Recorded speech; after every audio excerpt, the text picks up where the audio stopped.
John Milton, Early Works and Influences. Hello and welcome to the discourse. John Milton was a mixed product of various ideas that were influential during his time. His grandfather was a Catholic, but his father favored Protestantism. He chose to side with Puritan ideology. He had influences of John Donne, and his tutor, Thomas Young, carved his political and religious thoughts. Despite being an ardent supporter of Puritanism, John Milton went against the Puritan ideas about divorce and wrote his 4 tracts on divorce. So while for a Puritan, Bible is the ultimate truth, Milton wasn't so sure of it.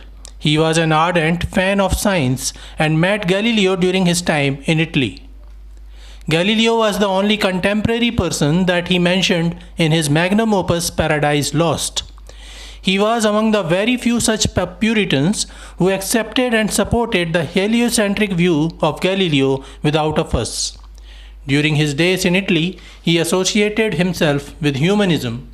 The humanist ideal of the Renaissance period was that God has made man in his own image, and hence there is something inherently valuable in each man.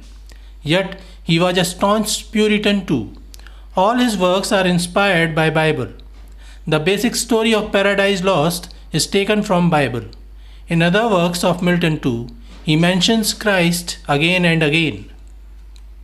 At Horton, during the outbreak of plague, he invested 6 years only in reading Greek and Latin authors. He was inspired by Homer, Ovid, and Virgil.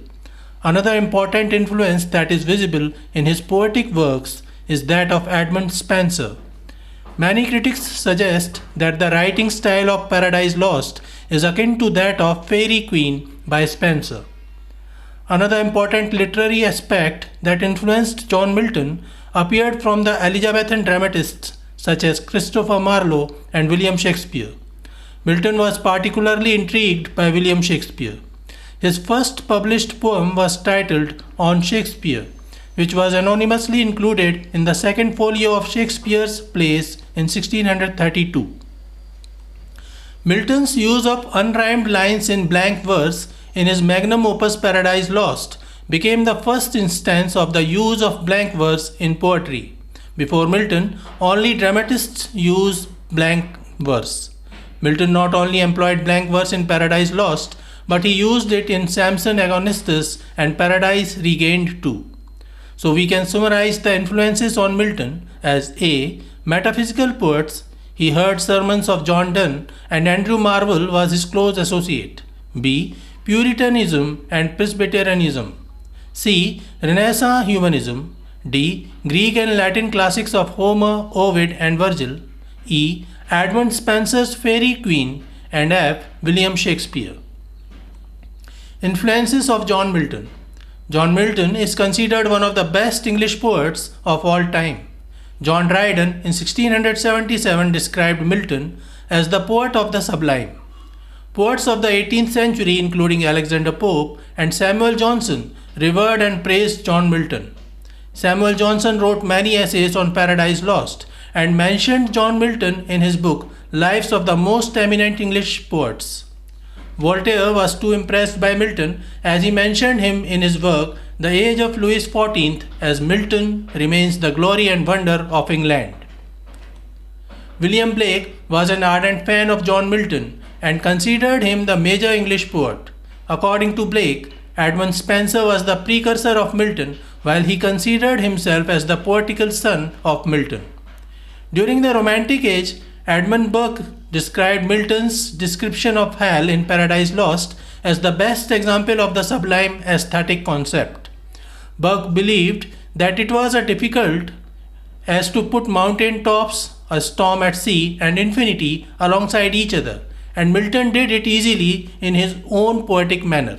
In his book The Beautiful and Sublime, Burke mentions Milton as no person seems better to have understood the secret of heightening or of setting terrible things, if I may use the expression, in their strongest light by the force of a judicious obscurity than Milton.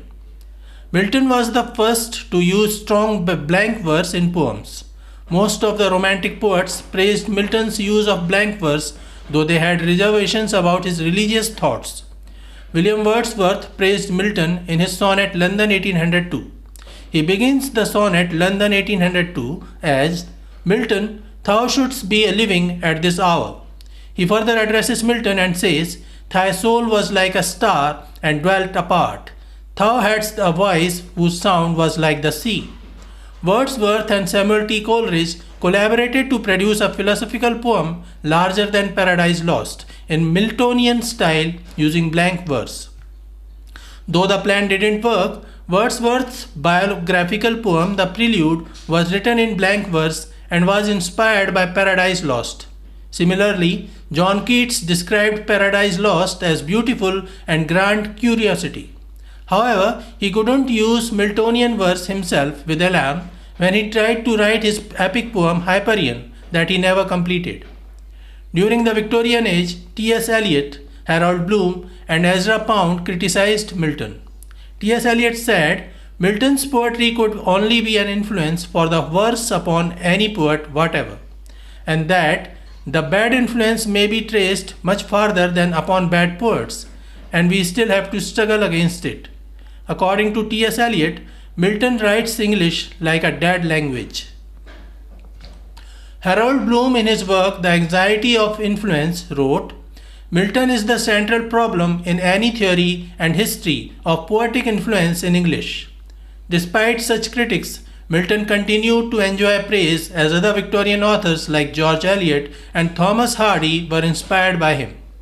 Milton's Areopagitica influenced the First Amendment to the United States Constitution. Initial works of Milton. The very first work by Milton that we will discuss is On Morning of Christ's Nativity, also known as the Nativity Ode. It is a poem about the birth of Christ and the birth of a poet.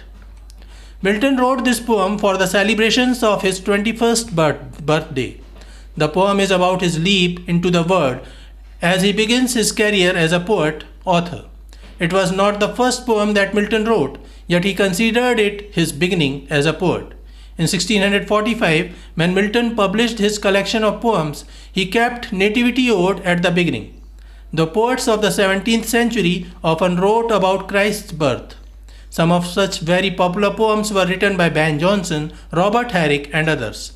While the central focus of poems by other poets used to be the miracle of Christ's birth and Mother Mary's love for her son, Milton's ode focused more on the history and development of Christianity and how the birth of Christ influenced it.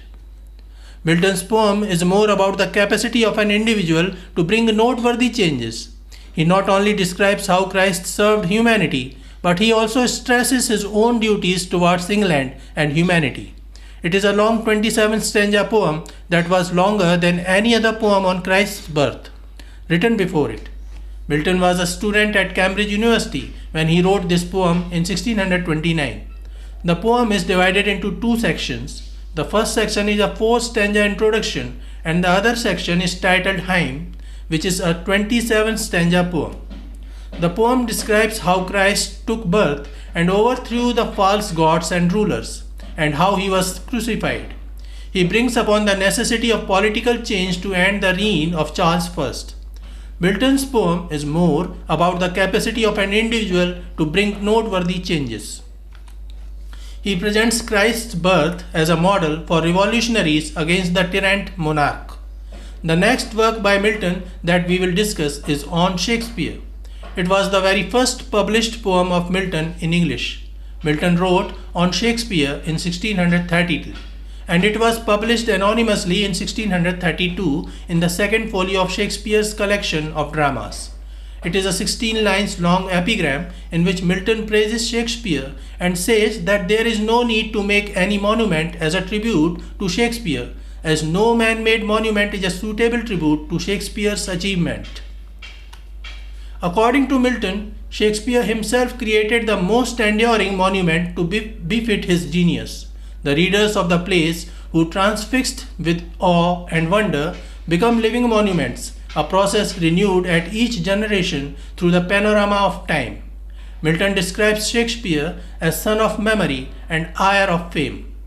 The third work of Milton that we will discuss is his famous poem on arriving at the age 23.